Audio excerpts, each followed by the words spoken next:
It's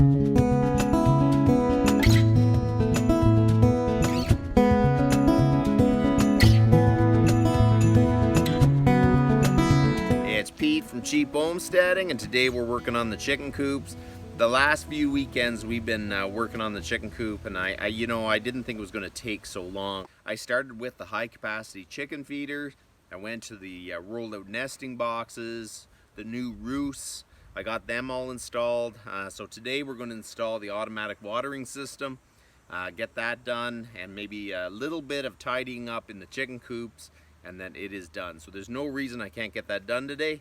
So let's go. So there's not much room in this chicken coop to put my automatic water, except right at the door. So I'm thinking this is the place I'm going to put it. I think it's going to work the best. I'm going to put it on a cement block and a piece of patio stone. We're going to set it on there because the way the nipples are, it's got to be a bit off the ground. Okay, so we're going to put the barrel here. I might have to actually put a bungee cord or something to make sure that they don't knock that off the wall. So the next problem is the chickens will make a big mess of the water, so we need to make a slanted roof right above it. So I made a little bit of a plywood lid with a frame, and we're going to shove it in here. I'm going to throw 2 screws in so I can still lift it a little bit, but it gives you a slanted surface so the chickens can't roost up there and make a huge mess, because it seems like they decide to poop the most right on the roost. I don't know if it's just because they sit there longer or what, but if you allow chickens to sit on anything, they're going to make a huge mess of it. So make slanted roofs on anything you want to keep clean, and then there's no problem. So we're going to screw this in.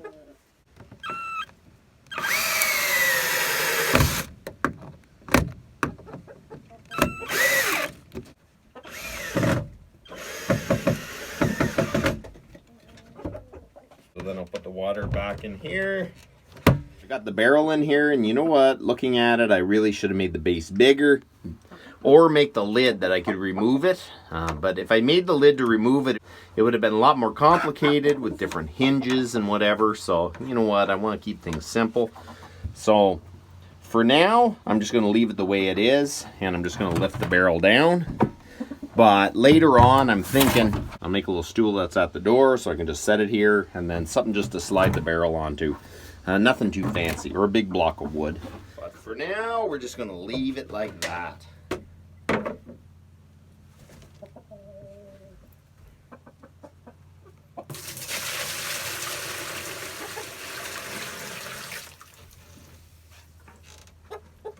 Let's see how heavy. That's 1 pail of water.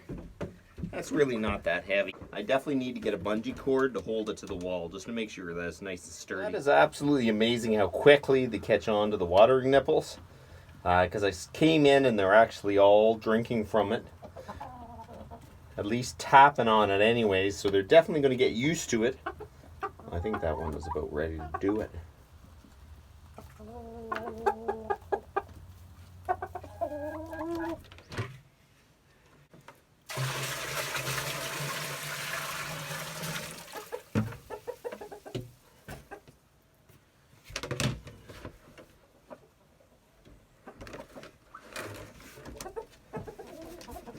I'm going to want to fasten the barrel to the wall. I'm going to use a ratchet strap and 2 fencing nails. I don't want this barrel falling over and dumping water all over the coop. It would be a ton of water all at once. So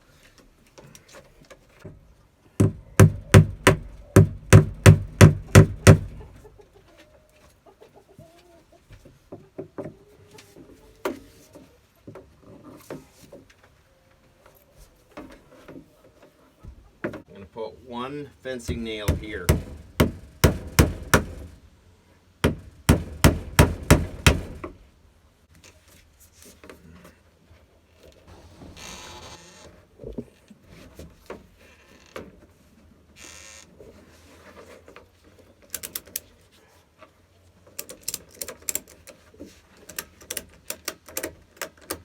think that's going to work. It seems sturdy enough anyways. So this is what it looks like. I think it looks pretty good, and I think this is enough of an angle so the chickens won't sit on it, because I'll show you what they did.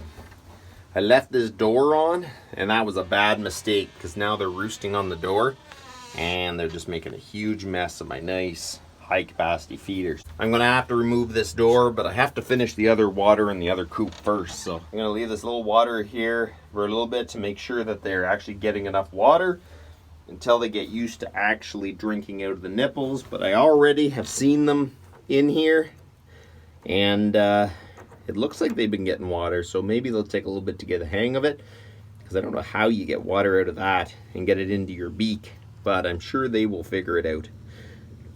They're at least fascinated by them anyways. So I got the second water installed, and this one here I can actually lift up on it so I can actually fill it in place.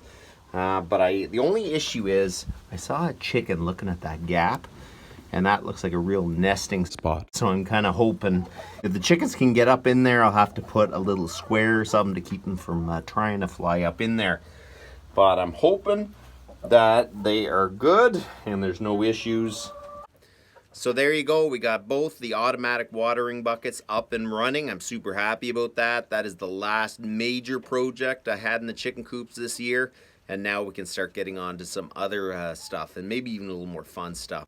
You know what? I think the work I have been doing to the chicken coops is really going to make my work a whole lot easier with the chickens.